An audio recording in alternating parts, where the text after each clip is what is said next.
कई कई न सचाइया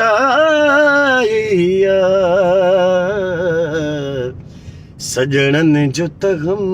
आहे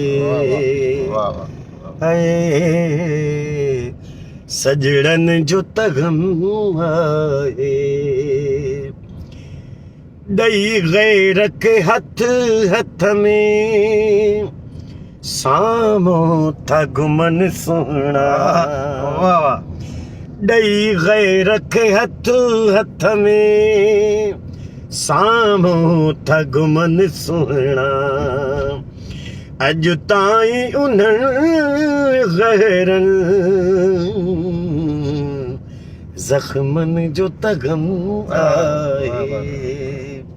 अस्सलाम वालेकुम प्यारा दोस्तो, ही मुंहिंजो प्यारो भाउ जेको अल्लाह साईं हिनखे ख़ुशि रखे तमामु वॾो राग जो हिकिड़ो पारखू भाउ जावेद बुल उन सां अॼु ओचितो मुलाक़ात थी वई ऐं मूंखे पकड़े वरितई। मां उस अदा जे पासे मौला हुसैन खे ख़ुशि रखंदो। अहिड़ा माण्हू असांजे दरमियान हूंदा, असांजे राग खे प्रमोशन कंदा, मां सम्झां थो त जेके असांजो लिखियलु टैलेंट आहे उहो ज़रूरु ईंदो।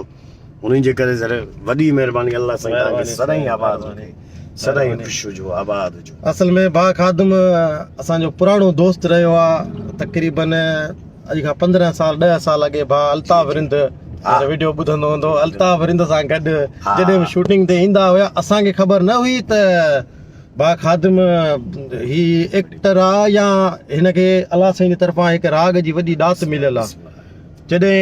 हिन जो पहिरियों कलाम जेॾी महिल फेसबुक ते मूं ॿुधो त गज़ल हुयो, बल्कि गज़ल उस्ताद मेहदी हसन जो गज़ल हो, त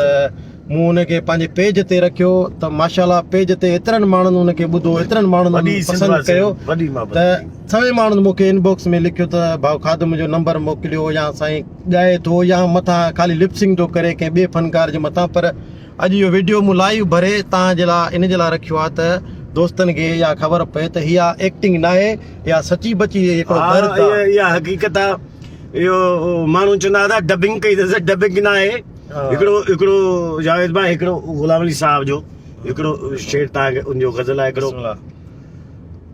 दुख की लहर ने छेड़ा होगा या दिन कन कर फेंका होगा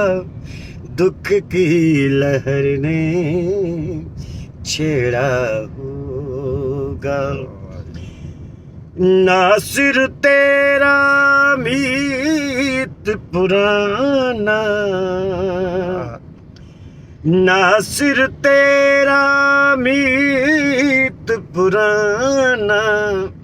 तुझको याद तो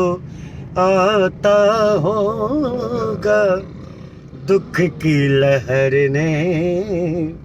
छेड़ा होगा याद निकल कर फेंका होगा दुख की लहर ने छेड़ा होगा। असल में मां भाऊ पहिरियां सिंगर आहे, बसि पोइ मूंखे उन ज़माने में कंहिं न ॿुधो न हाणे जेको आहे न मज़ाक या मश्करी वारो राग पंहिंजी जॻह ते थियो, पर सुठे राग खे ॿुधण वारा बि हींअर वधंदा पिया वञनि। हींअर अॿाराड़ियुनि में थोरे शहरनि में सुठो राग आहे, जीअं अतुर जी ख़बर अतुर जे लिखियल डॿे तां न पर उनजी ख़ुशबू मां पवंदी आहे। सो तव्हांजी ख़ुशबू ॿुधाए थी त अल्लाह साईं तव्हांखे मूंखे वॾी ख़ुशी थी आहे त तव्हां जहिड़ा दोस्त वेठा आहिनि असांखे प्रमोशन जे लाइ। माना काशे माना इहो हो चवंदा आहिनि त जवार जी जॻह हूंदी आहे, जोहरी खे ख़बर हूंदी आहे त जेके लोह कुटनी लोह हरतन कहिड़ो क़दुरु। असां जहिड़ा जेके माण्हू वीचारा बराड़ी जा सादा माण्हू पोइ प्रमोशन जे लाइ असांजे लाइ वॾो मसइलो, पर इहो बि हल थी वियो त असांजो सिस्टम जेको हाणे बसि ईअं का शइ कयूं था अहिड़ा भाउ वेठा आहिनि जावेद जहिड़ा, बसि असांखे प्रमोशन अॻे साईं फनकार जेको थींदो आवाज़ भलो हूंदो, राग जी ॼाण बि हूंदी, पर वीचारनि खे स्टूडियोनि जा चक्कर चैनलुनि जा चक्कर कटे कटे पर उते बि हुननि जो क़दुरु न थींदो। उहो नेठि हू पंहिंजो राग रंग छॾे वञी महिनत मज़दूरी या वरी जेको स्टेज ड्रामा थिया इन्हनि में वञी पंहिंजे पाण खे उते कोशिशि कंदा हुआ, पंहिंजी दिलि ख़ुशि कंदा। बिल्कुलु। सो हींअर त सोशल मीडिया जो जेको प्लेटफॉर्म आयो आहे तमामु असां जेको बि फनकार सुठो आवाज़ आहे नुमायां थी ॿाहिरि थी बीहे थो। इहो तव्हांजे करे सर इहो तव्हांजी महिरबानी आहे तव्हांखे प्रमोशन इहो तव्हां कयो आहे न त कहिड़ी ख़बर आहे ख़ादम छा आहे ख़ादम खे त मशकिलो सम्झियो वेंदो त तव्हां जहिड़ा दोस्त आया आहिनि थोरो माहौल खे ठाहियो त अॻिते बि इनशाला कोशिशि इहा हूंदी सुठा दोस्त आहिनि छो जो असां बुज़ुर्गनि उस्तादनि खां ॿुधो आहे बाबा सुठनि माण्हुनि सां मिलो सुठी जॻह ते रियाज़ कंदो त सुठा थींदो त अहिड़ा दोस्त असांखे मिलिया आहिनि इनशाला कोशिशि कंदासीं बहितर खां बहितर शाइरी ॻायूं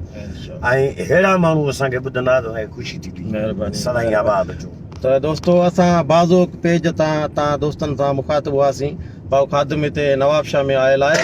ऐं हींअर त इतफ़ाक़नि सां साईं खे रोड ते अॻियां गाॾी ॾेई झले वरितोमांसि पर हाणे इनशाला ईद ते को प्रोग्राम रखी दोस्तनि खे लाइव महफ़िल ॿुधाईंदासीं भाऊ ख़ादिम आख़िरी मां जावेद भाउ खे हिकिड़ो गीत बिस्मिल्लाह डेडिकेट करणु चाहींदुसि त ये दिल की सदा